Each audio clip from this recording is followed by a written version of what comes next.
Hello, so how to use Cash App Bitcoin wallet?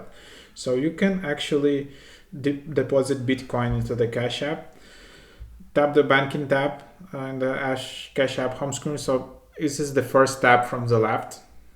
Select Bitcoin, press deposit Bitcoin, scan, copy or share your Cash App Bitcoin address with an external wallet.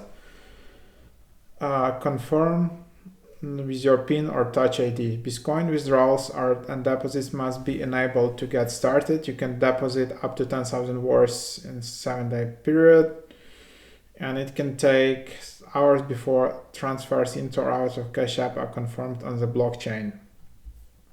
So Cash App only supports Bitcoin, doesn't support any other cryptocurrencies. Sending non-supported cryptocurrencies will result in loss of funds. You can also just go again to banking tab, tap Bitcoin, scroll down to the Bitcoin limit section and view limits progress.